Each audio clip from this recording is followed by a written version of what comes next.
Yes, I was inspired by family members who were architects. I also worked in horticulture as part-time jobs and after school.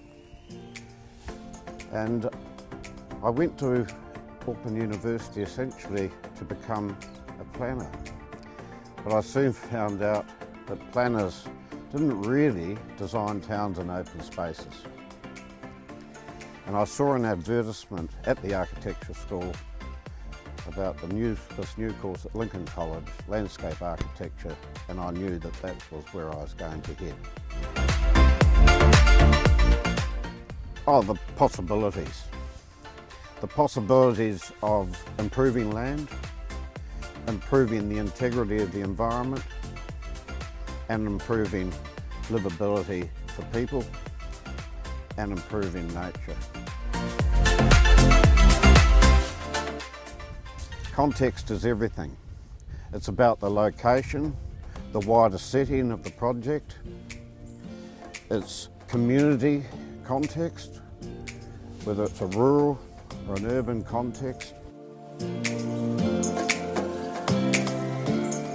I tend to be a bit of a maverick, so I think it's around the idea of continually trying to reconceptualise landscape and keep it current, keep its cultural purpose, its natural purpose, and its integrity as an outcome for society uppermost in one's mind. And that has to evolve as our society evolves and dynamic changes are happening. Because the only change really around landscape, and I guess it's life in general, is the constant is change.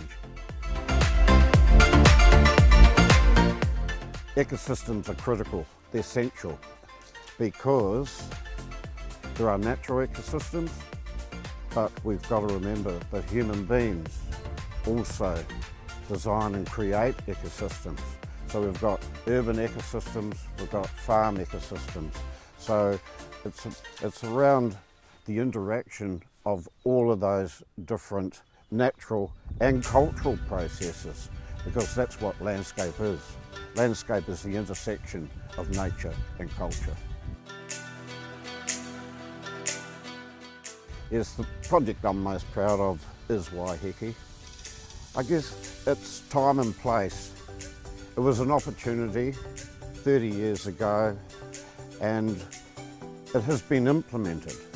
It was an idea, it was a vision, and the fact that we actually have implemented the project and it is maturing has been a real satisfying part of life, really. The project that I'd really like to do is highly ambitious. It would be to engage in action to transform a lot of New Zealand back into a naturalised landscape. I work on a principle that there's 30% of land in New Zealand that is of the public estate, there's 60% farmed, and I think that we need to retire 30% of that. And then we've got the 10% urban. So it's 30% natural, 30% retired, and 30% productive, 10% urban. I don't think that we're going to reach the idea of sustainability in New Zealand unless we address the large area of land, that's our rural landscapes, and transform them into something much more functional and natural. Yeah, the changes over the 50 years approximately that I've been involved in the landscape really align with the dynamic changes which are happening to everyone throughout the globe. And it's those changes relate to the speed of technology, information flows, the dynamic nature of societal change and those sorts of matters, and also the radical changes in the condition of our environment has also been something that is probably disturbing, but in a different sense it's liberating, that we're at least understanding now how we may in fact readdress some of those problems.